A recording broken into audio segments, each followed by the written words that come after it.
Searches demand has dropped by 4%, so it's by far the smallest gap compared to all the previous suburbs. Average rent for the North Shore City is $700 per week. Manukau City. Listing level compared to January last year has increased by 39%. Searches demand has dropped by 2%.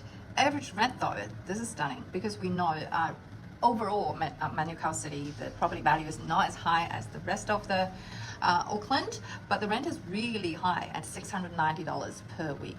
But before you jump on the bandwagon and buy a property in a cheap area, you got to understand that the wear and tear and the tenant quality is potentially more challenging in many different ways. Now, if we look at Auckland Central, listing has increased by 60%.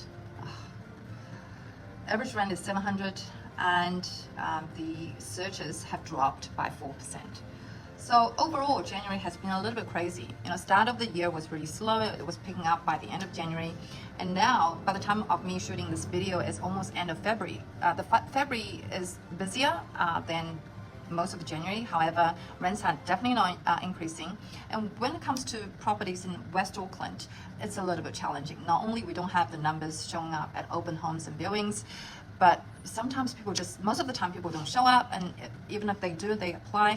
They're quite often now we find the credit scores are not satisfactory, and people are not even completing their applications. So we are having some difficulties with listings in West Auckland, and overall, not just West Auckland, the rest of Auckland is experiencing a quite unusually slow market for start of the year.